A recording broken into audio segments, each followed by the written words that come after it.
and we must resolve it. As a leader in this county and in this nation, as an aspirant for the governor's position in Nairobi County, I decided to take it upon myself to call a few of the Nairobi County border riders and to call a few ladies, and even I'm going to ask some of you to volunteer, and we are going to do an act of faith that will heal this sector.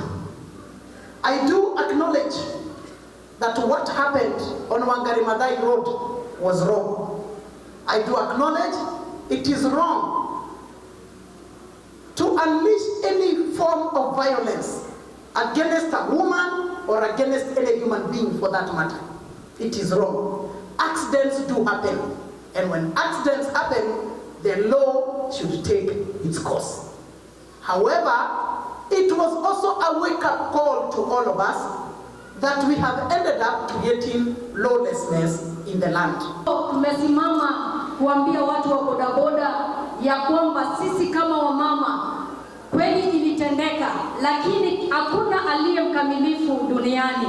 So tunasimama kwa niaba ya wamama na kusema ya kwamba tumepokea pole zenu na pia tumewasamehe, tukiwa kama na mama Kenya mzima tumewasamehe na tumepokea msamaha wenu. Represent watu wa rika yangu na hawa wasichana wenye wako nyuma yangu, na tunasema tunawasamehe kwa ajili wameomba msamaha. Stakeholders wote wenye wako kwa hii industry tunarudisha shukrani. Hapo nyuma ile kitendo yenye ilifanyika, hata sisi viongozi ilitukera na tukuwa na uwezo, kwa watu wetu wamedhulumiwa, wameumia, kuna wenye wako sai kwa hospitali, na ile kitendo tulikashifu, haitarudia tena. Sekta ya bodaboda imeajiri maelfu na maelfu ya vijana. In total bodaboda in the entire republic tuko na 2 million bodaboda riders registered na NTSA na National Bureau of Statistics.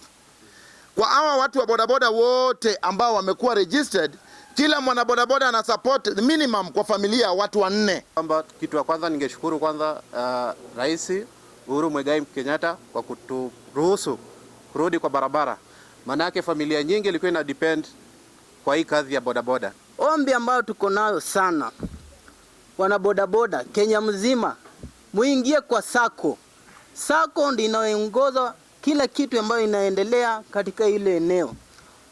Ukiwa mwana bodaboda, wewe uko kwa hii sako leo hii, kitu ambayo inakufanyikia pale kwa barabara, ule chairman wako atakuwa responsible.